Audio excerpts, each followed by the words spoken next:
መጽሐፍ ሲናገር በዮሐንስ ወንጌል እንደዚህ ይላል፣ በእርሱ የሚያምን ሁሉ የዘላለም ሕይወት እንዲኖረው እንጂ በማን በልጁ በኢየሱስ ክርስቶስ የሚያምን ሁሉ የዘላለም ሕይወት እንዲኖራችሁ ነው ኢየሱስ የሞተው እንጂ እናንተ ሊያጠፋችሁ አይደለም ኢየሱስ የሞተው። እናንተ ታነነን እናንተ እንዳንጠፋ እንዳንሞት እግዚአብሔር አንድያ ልጁን ለኛ አሳልፎ ሰጥቷል። ኢየሱስን ከተቀበልክ የዘላለም ሕይወት አለ። ኢየሱስን ካልተቀበልክ ግን ፍርድ አለ። ያ ፍርድ ደግሞ የዘላለም ሞት ነው። ወንድሞቼ እህቶቼ፣ ጆሮ ያላችሁ የምትሰሙ ልንገራችሁ፣ መዳን ከባድ ነበረ።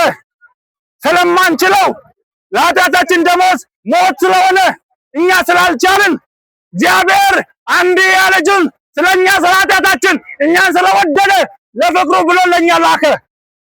ኢየሱስ የኔና ያንተ ኃጢአት ደሞዝ ሞት ስለሆነ ሞተ። ሞቶ አልቀረም፣ ተነስቷል። ደግሞም በቅርቡ ይመጣል። እናንተ ልጠይቃችሁ፣ እናንተ አሁን ኢየሱስ እንደሚመጣ እመጣለሁ ብሎ መጥቷል። መጥቶም እሞታለሁ ብሎ ሞቷል። ሞቶም በሶስተኛ ቀን እነሳለሁ ብሎ ተነስቶ ሄዷል። ደግሞ ዳግም እመጣለሁ ብሏል። እኔና እናንተ ግን ዝግጁ ነን ኢየሱስ ሲመጣ? አሁን በቤታችን ስንኖር ዝግጁ ነን? አሁን በስጋ ሞት ብትሞቱ ድንገት፣ አሁን በስጋ ሞት ብትሞቱ ድንገት፣ አሁን የለበስናት አሁን የሚታየው ነገር 70 የሚባለው ነገን አናውቅም። ነገር ግን አሁን ብትሞቱ እርግጠኛ ናችሁ የዘላለም ሕይወት ታገኛላችሁ? እርግጠኛ ናችሁ? የዘላለም ሕይወት ማግኘት መንገዱን ወስዳችኋል። ለዚህ እኮ ነው ያ ወንበዴ፣ አንደኛው ወንበዴ ሳያቋርጥ ቢያንስ ለ3 ሰዓት ያክል ኢየሱስ ክርስቶስን እየተሰቀለ የነበረውን ኢየሱስ አንተ አምላክ ከሆንክ ወርደ መጀመሪያ ውረድና ራስህንም አድነ ከዚያ እኛንም አድነን እያለ ይሰድበው ነበረ። ወንበዴው ሲሰድበው ወርደ ርዕስ አምላክ ከሆንክ ወርደ አንተ አምላክ ከሆንክ እኔንማ እኛ የተሰቀልነውን አድነን እያለ ሲሳደብ ነበረ። አንደኛው ወንበዴ ግን እንደዚህ አለ፣ የሰው ልጆች መዳን ወደ ልባችንና ወደ አፋችን ቀርቧል። ማንም በልቡ ቢያምን የምታምኑት ምንድነው? እኛ ሁላችን ኃጢአተኛ እንደሆነ መጽሐፍ ይናገራል። እኛ ሁላችን ኃጢአተኛ እንደሆንን የእግዚአብሔርም ክብር ከኛ እንደጎደለ ካመንን ኢየሱስ ክርስቶስ ደግሞ የሞተው ስለእኔና ስለእናንተ እንደሆነ በአፋችን ብንመሰክር የዘላለም ሕይወት እናገኛለን። ለዚህ ነው ያ ወንበዴ ከመስቀል ላይ ሳይወርድ ያ ወንበዴ አስራትን ጥምቀትም ሳያደርግ በልቡ ብቻ ጌታ ሆይ አለው። እግዚአብሔርን የተሰቀለ ከጎን ያለውን ጌታ ሆይ መንግስት በመጣ ጊዜ አስበኝ ብሎ እውነት እላለሁ ዛሬ በገነት ከኔ ጋር ትሆናለህ ካለ፣ አዎ አንተ እየነገርክ፣ አዎ አንቺ እየሰራሽ፣ አሁን በልብሽ ካመንሽ ስላንቺ ኃጢአት እንደሞተ ኢየሱስን ብትቀበል አምነህ በአፍህ ብትመሰክር የዘላለም ሕይወት ማግኘት ትችላለህ። ማን ነው ከኔ ጋር ኃጢአቱን በክርስቶስ ደም ማንጻት የሚፈልግ? መጽሐፍ ሲናገር ደም ካልፈሰሰ ስርየት የለም ስለተባለ ኢየሱስ ክርስቶስ ስለእናንተ አንተ ኃጢአት ደሙን አፍስሷል። ኢየሱስ ክርስቶስ ስለአንተ የተከፈለው ዋጋ፣ ያንን ዋጋ ብትቀበል የዘላለም ሕይወት አለ። ካልተቀበላችሁ ግን ፍርድ ውስጥ ናችሁ። አሁን ፍርድ ውስጥ ነው ይላል ቃሉ። ማን ነው ኃጢአት ያደከመው? ማን ነው ኃጢአት ያስጨነቀው ያደከመው? ማን ነው ኃጢአት ያደከመው? መጽሐፍ ቅዱስ በማቴዎስ ወንጌል ምዕራፍ 11 እንደዚህ ይላል፣ እናንተ ደካሞች ሸክም የከበረባችሁ ሁሉ ምን አለ? ወደ እኔ ኑ እኔም አሳርፋችኋለሁ አለ። የዚህ ዓለም ኑሮ የፈለገበት ስራ በፈለከውን ነገር ብታረግ ማረፍ አትችልም። ታመቻቸ ታሙጃሚሻ ደሚያኮ ወንተ ከሰላ ደማሳ ደግመም ትሰራለህ። እናንተ ደካሞች ሸክም የከበረባችሁ የኃጢአት ሸክም የከበረባችሁ ወደ እኔ ኑ እኔም አሳርፋችኋለሁ። ይሄ ማለት እኔ ስለእናንተ በመስቀል ላይ ኃጢአት ሆኛለሁ፣ ስለእናንተ ዋጋ ከፍያለሁ። ሸክማችሁን ለእኔ ስጡ፣ ከዘላለም ሞት አሳርፋችኋለሁ ይላል። ከዘላለም ሞት ማረፍ የሚቻለው ኢየሱስ ክርስቶስን በማመን ብቻ ነው። ምክንያቱም መዳን በሌላ በማንም የለም እንድንበት ዘንድ ከሰማይ በታች የተሰጠው ብቸኛው ስም ኢየሱስ ነው። ኢየሱስን ስታምን የዘላለም ሕይወት አለ። መዳን በሌላ ቢኖር ኖሮ እኛና ወንድሞች እነግራችሁ ነበር፣ መጽሐፍ ይጽፍ ነበረ። ለዚህ እኮ ነው ከሰማይ በታች ለኔ አሁን ስም አለኝ አጥናፉ እባላለሁ። ለወንድሞችም ስም አለ፣ ስማቸው አልተጻፈም። ነቢያት ስም አላቸው፣ ስማቸው አልተጻፈም። እናቱ እንኳን ስም አላቸው፣ ስሟ ግን አልተጻፈም። ሐዋርያት ስም አላቸው፣ ስማቸው ግን አልተጻፈም። መዳን በሌላ በማንም የለም እንድንበት ዘንድ ከሰማይ በታች የሰጠው ብቸኛው ስም ኢየሱስ ነው። ለዚህ እኮ ነው ኢየሱስ ወደ አይሁዳውያን ወደ ገዛ ወገኖቹ መጣ ይላል። የገዛ ወገኖቹ አልተቀበሉት። የገዛ ወገኖቹ ወንድሞቹ፣ ቤተሰቦቹ አልተቀበሉትም። ኢየሱስ ወደ እነሱ መጥቷል፣ እነሱ ግን አልተቀበሉትም። የገዛ ወገኖቹ በስጋ መጥቶ እኔ አምላክ ነኝ ስላቸው አልተቀበሉትም። መጽሐፍ ላይ እንደዚህ ይላል እኮ ለተቀበሉት ሁሉ ማንን ለተቀበሉት? ራሴን አድነኛ ነኝ ብሎ ለተቀበለው በስሙ ስሙ ያድነኛል ብሎ። ምክንያቱም የተጻፈው ስሙ ኢየሱስ ብቻ ነው። ከሰማይ በታች የዘላለም ሞት የሚያድነው የዘላለም ሕይወት የሚሰጠው ብቸኛው ስም ኢየሱስ ነው። ለተቀበሉት ሁሉ ግን በስሙም ለሚያምኑት ለነሱ የእግዚአብሔር ልጅነት ስልጣን አላቸው። የእግዚአብሔር ልጅ ከሆንክ የእግዚአብሔር መንግስት ወራሽ ነህ።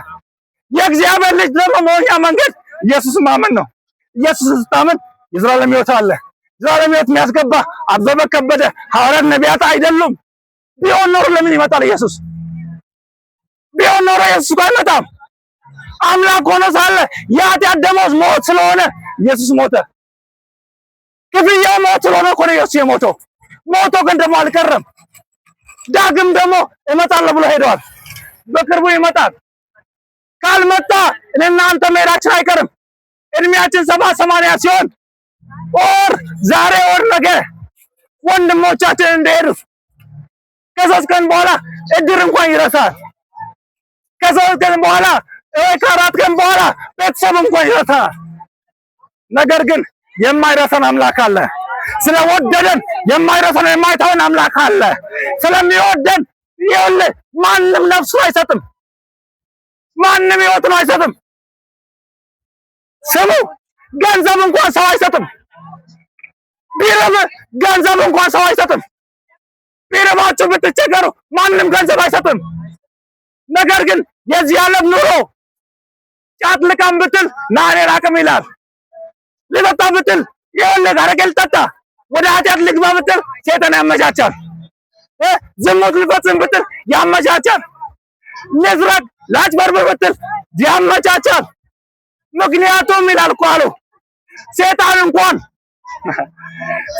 እንኳን ጊዜ እንደሌለው አውቆ ሴጣን ለሱ እንኳን ጊዜ እንደሌለው አውቆ የራሱ የሚሆኑትን ከሱ ጋር ወደ ሰው የሚገቡትን የራሱ ለማድረግ ቢዚ ነው ሴጣን።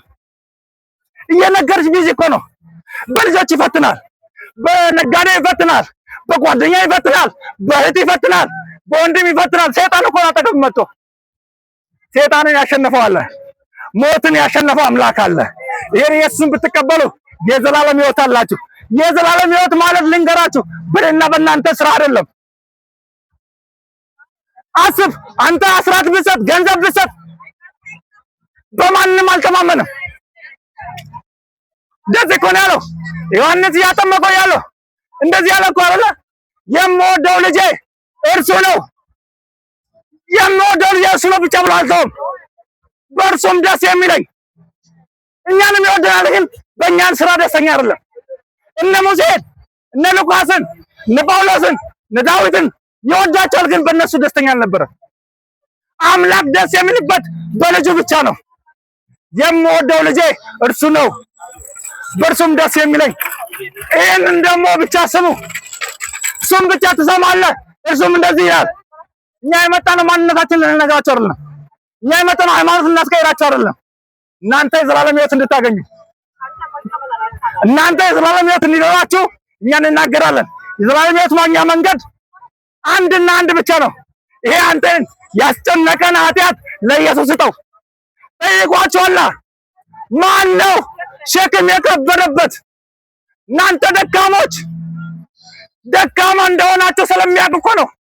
ኢየሱስ እኮ እናንተ ደካሞች ያለው እናንተ ደካማ እንደሆነ ስላወቀ ነው። እናንተ ደካሞች ሸክም የከበደባችሁ ሁሉ ወደ እኔ ኑ ያሳርፋችኋለሁ ብሏል። አንተ ያንተ አልጋ እንኳን ሊያሳርፍ ይችላል። ያንተ ውሃ እንኳን ሊያሳርፍ ይችላል። የምንሰማው ነገር ያስጨንቃል። ዳኑ፣ ህይወት አግኙ፣ የዘላለም ህይወትን አግኙ። የዘላለም ህይወት ማግኛ መንገድ አንድ ነው፣ ኢየሱስ ክርስቶስ ብቻ ነው። ኢየሱስን ብትቀበሉ የዘላለም ህይወት አለ።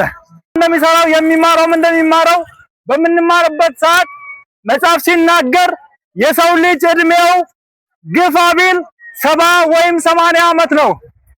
ከዚያ በኋላ የሚሆነው ድካም ነው ይላል።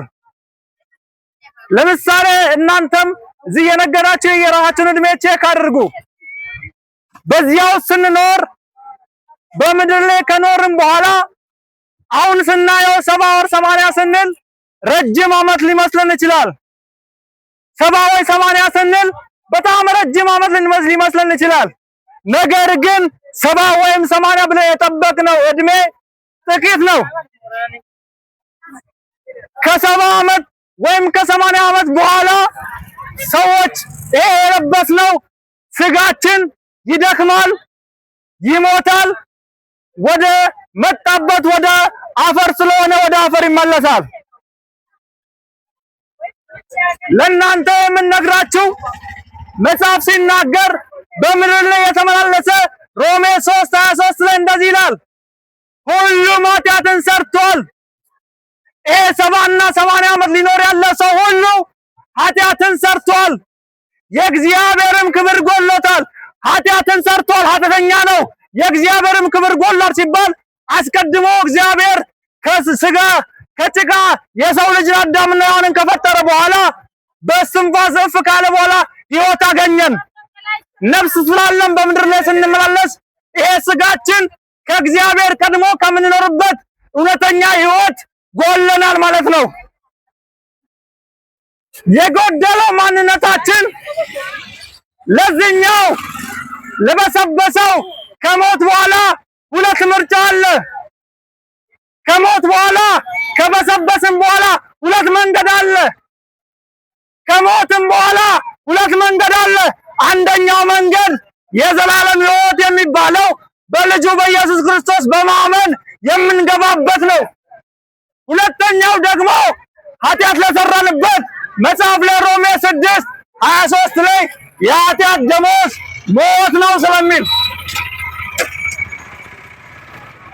የሰው ልጆች ኃጢአት በሙሉ የሰራነው ስራ በሙሉ ሁሉም ኃጢአትን ከሰራ ሕፃኑም አዋቂውም ሴትም ወንድ ነው ሁሉም ኃጢአትን ከሰራ ለሁላችን የኃጢአታችን ደሞዝ ደግሞ ሞት ነው።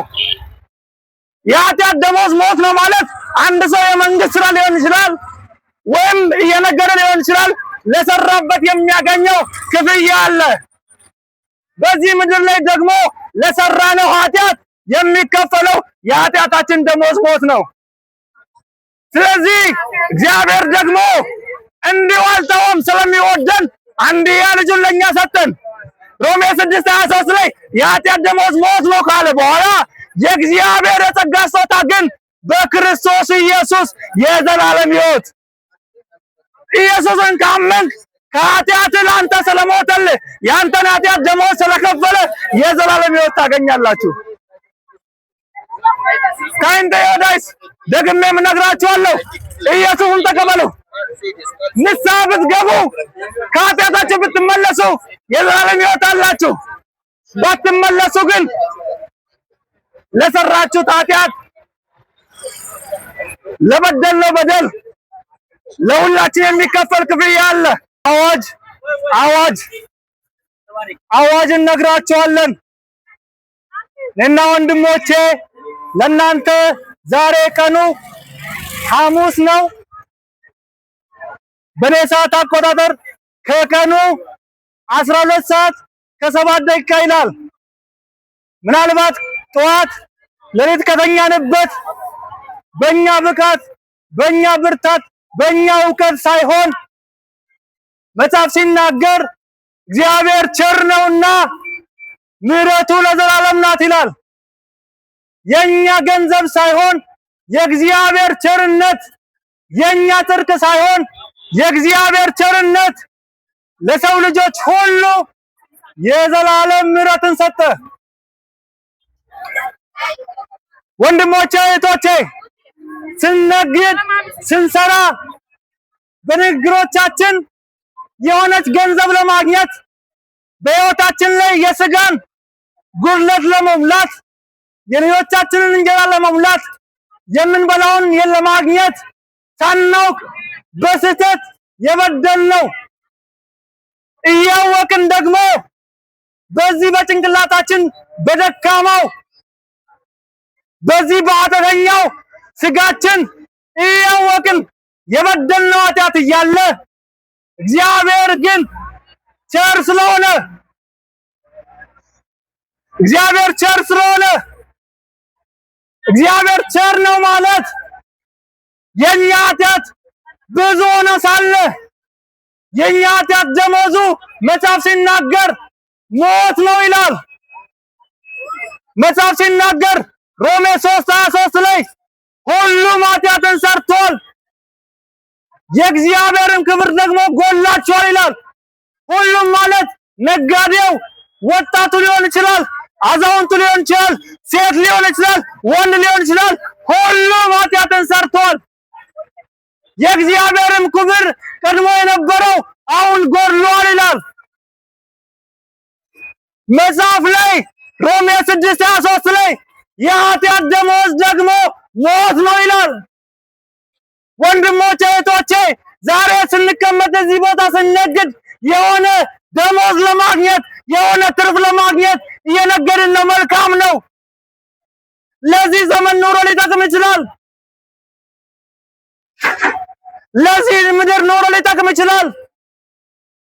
ተመልከቱ፣ ዳዊት ንጉሥ ሆኖ ሳለ እንደዚህ አለ፣ የሰው ልጆች እድሜ በምድር ላይ ግፋ ቢል 70 ወይም 80 ነው። ከዚያ በኋላ ድካም ነው። ተመልከቱ፣ አሁን እኔ 1000 ብር ኪሴ ውስጥ ቢኖር መጥቼ እዚህ ጋር ጎመን ቢገዛ የ100 ብር ጎመን ብገዛ 900 ብር የሚቀረኝ የ500 ብር የሆነ ነገር ብገዛ የ1000 ብር እያለቀ ይመጣል። እኔና እናንተም በዚህ ምድር ስንኖር ፈጣሪ ኑሩ ብሎ የሰጠን እድሜ አለ። በዚህ ምድር ላይ ስንኖር የምንኖርበት እድሜ ሰጥቶናል። ከዚያ በኋላ ሁለት መንገድ አለ። ወንድሜ አንተ ኢየሱስ ክርስቶስን አምነህ ብትድንም ኢየሱስ ክርስቶስን ባታምንም ይሄ ስጋ ወደ አፈርነት ይመለሳል። ከሞትክ በኋላ ወዴት ነው የምትሄደው? ሁለት መንገድ አለ። አንደኛው መንገድ ኢየሱስ ክርስቶስን ያመኑ ሰዎች የዘላለም ሕይወት የሚያገኙበት መንገድ አለ። ኢየሱስ ክርስቶስን ካላመንክ ደግሞ የዘላለም ሞት አለ። ለዚህ ነው ዮሐንስ ሐዋርያው ዮሐንስ በመጽሐፉ ላይ እንደዚህ አለ፣ የሰማነውን በዓይኖቻችንም ያየነውን ብቻ አይደለም በስጋችን የዳሰስነውን ይህንን የተገለጠውን ሕይወት እነግራቸዋለን። ተመልከቱ፣ ኢየሱስ ክርስቶስ ወደ ምድር መጥቶ ለዮሐንስ ተገለጠ። ከነሱ ጋር እንደ ጓደኛ ሆኖ አብሯቸው 33 ዓመት በምድር ላይ ከነሱ ጋር ተመላለሰ። አብሯቸው እየበላ አብሯቸው እየጠጣ ተመላለሰ።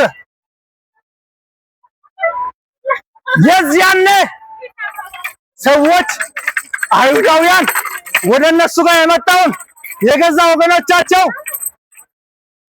ጲላጦስ እንደዚህ አለ፣ አንድ ሰው ለእናንተ ነፃ አደርጋለሁ፣ ማንን ነፃ ላድርግ ብሎ ጠየቃቸው።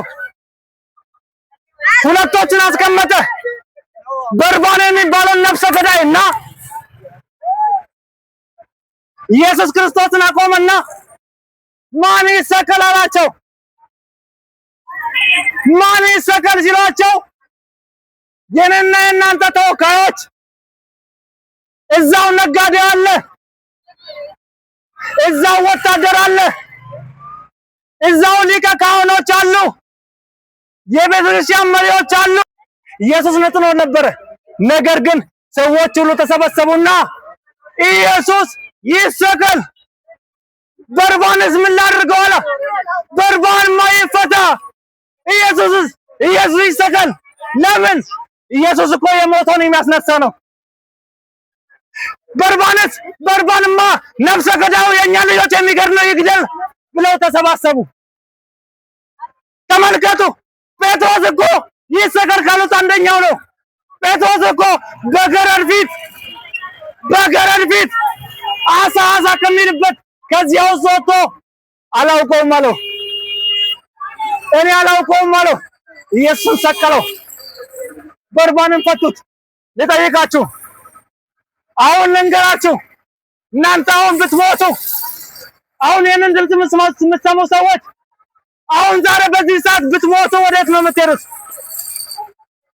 ሰላም ኢየሱስ ነው። ደስታ ኢየሱስ ነው። ሕይወት ኢየሱስ ነው። መንገድ ኢየሱስ ነው። የዘላለም ሕይወት ማግኛው መንገድ ኢየሱስ ነው። ለእናንተ እድል ሰጣችኋለሁ። ይህንን ድምፅ የሰማችሁ አሁን ብትሞቱ መንግስተ ሰማያት ነው የምትገቡት ወይስ ሲኦል? ተመልከቱ።